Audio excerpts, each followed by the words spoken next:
2023 সালে 2,26,000 কোটি টাকা কর ফাঁকি হয়েছে বলে ধারণা করছে বেসরকারি গবেষণা প্রতিষ্ঠান সেন্টার ফর পলিসি ডায়ালগ। সোমবার সিপিডির কার্যালয়ে বাংলাদেশের উত্তরণে কর্পোরেট আয়কর সংস্কার বিষয়ক ব্রিফিংয়ে এ তথ্য তুলে ধরা হয়।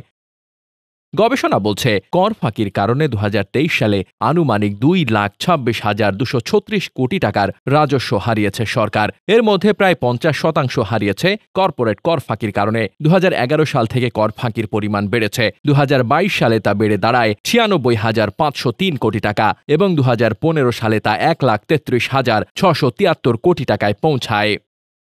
সিপিডির senior research associate Tamim Ahmed বলেন, ব্যক্তিগত আয়কর, কর্পোরেট কর এবং ভ্যাট ফাঁকির মাধ্যমে সরকারের রাজস্ব আয়ে এই ফাঁকির ঘটনা ঘটেছে। কর ফাঁকি রোধে ডিজিটালাইজেশনের ওপর গুরুত্ব আরোপ করে প্রতিষ্ঠানটি বলছে, ডিজিটালাইজেশনই কর ফাঁকি রোধে সবচেয়ে বড় ভূমিকা পালন করতে পারে। ডেস্ক রিপোর্ট, বার্তা বাজার।